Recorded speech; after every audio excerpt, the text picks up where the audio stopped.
One of our owners is the owner from hell, and our committee is at a loss to know what to do about his behaviour. We recently had a committee meeting where the particular owner behaved badly. We were hoping to be able to require him to attend committee meetings in future only via Zoom. However, we were told we could not implement this strategy unless everyone called in via Zoom. We have some elderly owners in our complex, so this can never be achieved for their sake. He is disruptive, talks to every single issue that's discussed, and generally hogs the meeting time. We're aware that other owners have to have permission to speak for a committee meeting, but if they abuse that permission and still display other inappropriate behaviour, such as invading others' space, what recourse is open to the committee? Can owners be subject to some type of code of conduct for meetings? Should there be something in the bylaws that addresses bad behaviour which can be enforced? It appears that the legislation is nearly impotent in so many ways in this area. Our bylaws are also silent on the issue. We have owners who will now not attend a general meeting if this particular owner is in attendance, and we don't really know what we can do about it. Help.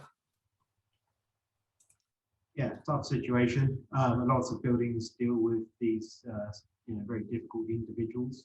I think as a manager, and especially when I talk to the wider group of managers, one of the things we all comment on is the sort of an increasing amount of vitriol amongst owners that gets seen. I've only been in the industry for 6 years, but even within that short period of time, I feel like the level of tension that some people are bringing to body corporates is increasing a lot, and that's causing more and more problems for people who want to deal with situations rationally and just have sensible discussions.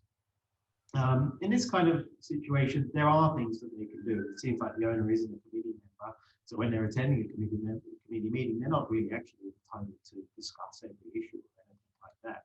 I would say it's always good to have owners at meetings, and they really should be encouraged to attend, but it's incumbent on the chairperson to control the meeting. The chairperson has a right to demand that the meeting takes place, the meeting allows reasonable discourse, essentially. And if one individual is not allowing reasonable discourse, they are, interrupting other people when they're speaking, if they're too insistent that their point gets made, if they need their point to last for 10, 20 minutes or something like that, when others don't have that time or willingness to listen to that, then the chairperson has the capacity to draw a line under that person's behaviour. They can not give them the opportunity to speak, but that sometimes seems a little bit tough for me. I sort of think people should still be allowed to have their opportunity to be heard, but you could put a time limit on the length of response that someone could have. 1 minute, 2 minutes. That's usually sufficient to make most points heard. And if the person can't keep to the basic rule, if they talk over other people, if they rude to other people, if they're using abusive language or shouting or something like that, they should be given a warning that their behaviour is inappropriate. And then if they continue to do it, they should be asked to leave the meeting, I think. And if they don't leave the meeting, then the meeting can close, and you can say, well, sorry, we're not able to have a reasonable meeting with you in attendance in that situation. So it's important, and what you'll get in that situation is the person becomes very isolated from the group quite quickly, because others within the group will want to be having a proper discussion. It might be a discussion in which they have disagreement, but it still has to be a rational discussion.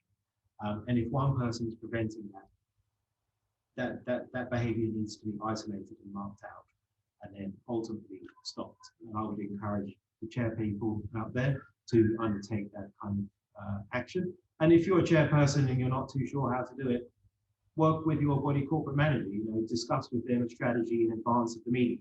If you know in advance of the meeting that someone is coming and it's likely to be a problem, work out a strategy in advance, set your limits in advance. At the beginning of the meeting, you can set limits for what is and isn't acceptable behaviour. And if the person fails to meet those standards, then by all means ask them to leave the meeting. Owners are entitled to reasonable, rational discussion. And one person doesn't have the right to dominate the body corporate. Okay, and just the question in there about a code of conduct as well. Will, is there something that's available that's been put out by the BCCM office, or is there something that you can address in the bylaws to control that? I mean, there is a committee code of conduct, but whether how that sort of sets out the terms under which the committee should behave. I'm not really aware that there's a code of conduct per se for owners' behaviour. Can the bylaws address it? I mean, it depends what type of behaviour we're talking about here. I guess in this question, it's more relating to behaviour within a meeting. So I don't know if that's really a bylaws issue per se. It's because what can you do? Send out a breach notice after the meeting? Well, the meeting's already happened. It's already been disturbed.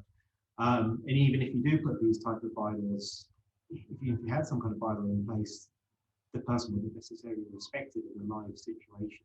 So I'm not really sure that's the way to deal with it. If it's meeting control, like I say, I think it's about the chairman saying at the beginning of the meeting, these are the rules for the conduct of the meeting, being very clear about what those rules are, and then maintaining those rules during the meeting itself. It's hard though, because you have to deal with an individual who might be, aggressive, they're not always pleasant, and they're very insistent in getting their own views and ways across. But like I say, it's very important to remember that is one person out of the wider group. And they're entitled to, if it's one person out of 10, they're entitled to their, 1/10 opinion. But it's only 1/10. And it's important that the other 9/10 of the people get to have their opinion represented.